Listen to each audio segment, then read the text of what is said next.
Goblet cells. What do goblet cells do?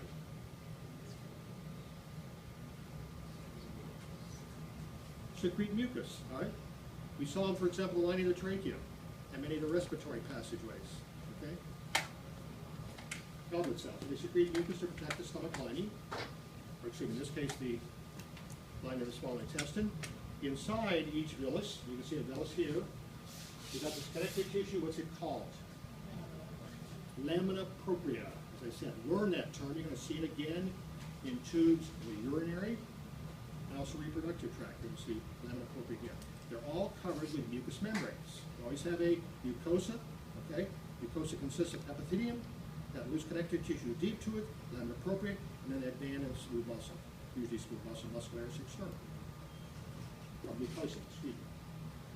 And in here we have a blood capillary network, which you really can't make out, and a single lacteal, which is a lymphatic capillary. Why the lacteal?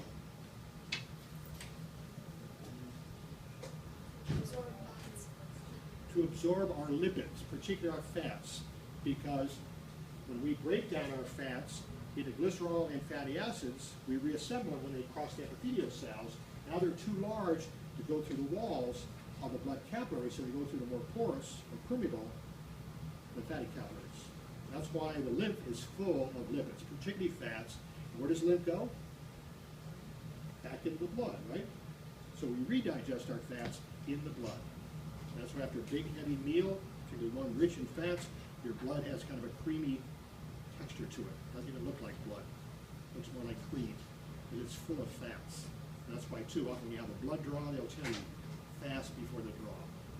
Otherwise you're going to have normally high levels of triglycerides, fats, and probably LDL levels, condensed lipoprotein, what we call bad cholesterol. Okay, okay. Continuous, the most predominant type of the body. Fenestrated capillaries, more permeable, and the most permeable of all, where actually red blood cells can cross the wall, we call discontinuous or sinusoidal capillaries. We saw them where? Besides the liver, where else do we see them? The red pulp of the spleen. In fact, this looks much like the red pulp of the spleen. You probably forgot what it looks like, but it looks very much like the red pulp of the spleen. So all these things here, okay, these are sinusoids, hepatic sinusoids or sinusoidal or discontinuous capillaries. Because one of the things the liver does, like the spleen, is get rid of worn out red blood cells. Again, you got macrophages here. You got a fancy name called Kupffer cells. They do the same thing as the splenic macrophages.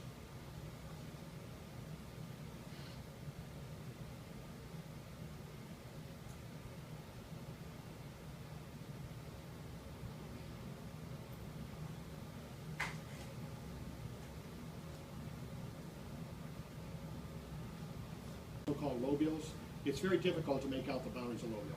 Your book says they're nice, hexagonal. That's nice, okay? But you can't see them on the slides.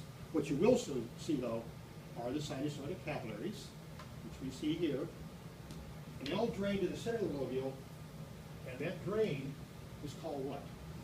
What do they drain into? Central vein. Remember, capillaries usually are drained by a vein. So that's the central vein.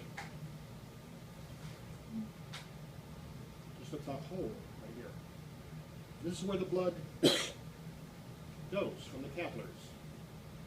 Again, all these things here are the hepatic sinusoids, these real porous capillaries.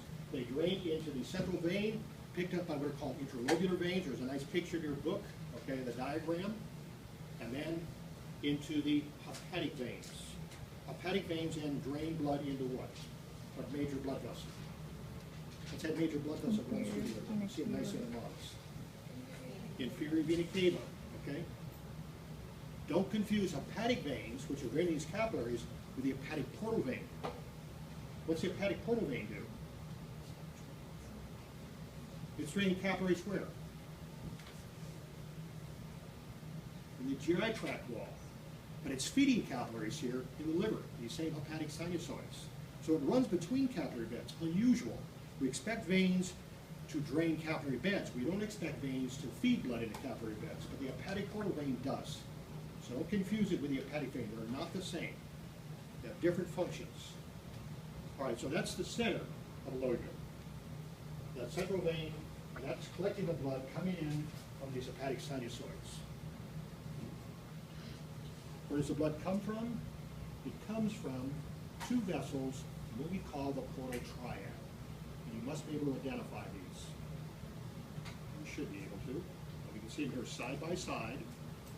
One is a small vein called a venule. The other is a small artery called an arteriole. And the third vessel is not a blood vessel at all, it's a bile duct. All right, so here we have the two. There's one with a thin wall, large lumen. What do we call that? It's a small branch of the hepatic portal vein. This is not the hepatic portal vein.